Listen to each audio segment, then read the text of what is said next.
My name is Kylie Alexander, and the school of literary criticism that I chose was Reader's Response. Let's get into the origins. Reader's Response emerged in the United States in the 1960s but became prominent in the 1970s. It was a direct response to New Criticism. New Criticism emphasized on the idea of close reading, which is where we get the meaning based solely on the text. Reader's Response argued that the reader's interpretation plays an integral role in constructing the meaning, as text does not exist in isolation but comes alive through the act of reading. Additional background information needed to know to fully understand Reader's Response is to look at the German philosophers who planted the seeds of Reader's Response before the 1960s. We can look at Edmund Husserl and Martin Heidegger. Edmund Husserl's concept of phenomenology emphasized the idea of intentionality, which is the idea that consciousness is always directed at something. Heidegger built upon Husserl's ideas, emphasizing being in the world and how one's existence in historical contexts influences understanding.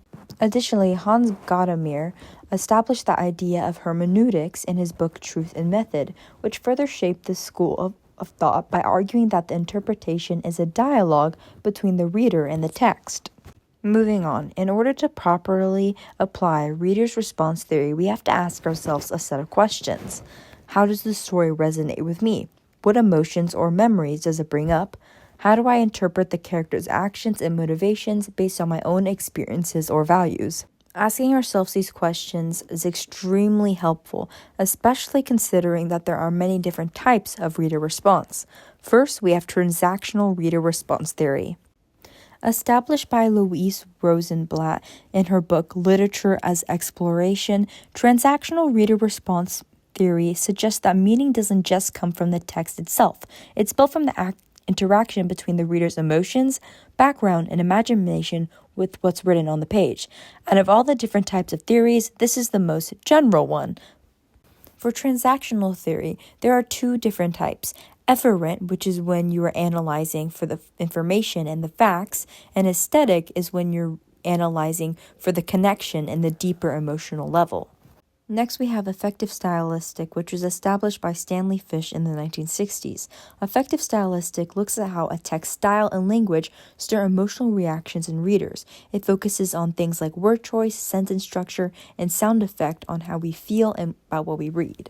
Fish also worked on interpretive communities, which says that groups or leaders with shared experiences or beliefs tend to have the same interpretations of literary texts. An example, which I'll delve into later, is how feminists may view women portrayed in Frankenstein. Developed by Hans Robert Joss, historical and cultural theory says that the time and place a reader comes from shapes how they interpret a text. We can see these differences in generations or historical eras. This one often ties in pretty well with interpretive communities. Next, we have the implied reader. This idea is from Wolfgang Iser in the 1970s, and he suggested that when an author writes a text, they leave clues about how they want the reader to think or feel, and this is so when the author leaves gaps for the reader to fill in themselves, it's in the general direction that the author intends them to think of. Next, we have the psychological reader response, which is developed in the 70s and 80s with thinkers like Norman Holland. This theory suggests that our personal psychological state or desires, fears, and unconscious influences shape how we read and interpret text.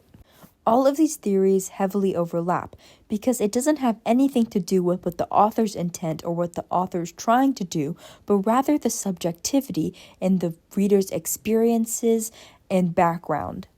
Now let's apply reader response theory to Frankenstein by Mary Shelley. The reader could have a transactional response, and that can go two ways. For efferent, one example is using the fact that Frankenstein is creating a whole nother creature to say that he is playing God, and the reader would interpret the text as a cautionary tale. An aesthetic response would probably be centered around the creature's rejection or Victor's tragic fate. This reader would probably focus more on the emotional engagement rather than extracting a message from the novel. An effective stylistic response would probably be centered around the fact that Shelley uses a lot of Gothic elements. For example, Phrases like dreary night of November or stormy and isolated settings would be analyzed for how they evoke feelings of horror, pity, and possibly sympathy. For an interpretive community response, we're going to look at two examples. A feminist community may attach a critique to Frankenstein given the patriarchal power structures as seen through Elizabeth only being defined through her relationship and Justine being unable to speak up for herself. As mentioned before, a scientific community would instead attach a cautionary tale to Frankenstein in order to emphasize the consequences of unchecked ambition in scientific experimentation and ethical responsibility. For historical and cultural responses, we can look at when the Frankenstein was released.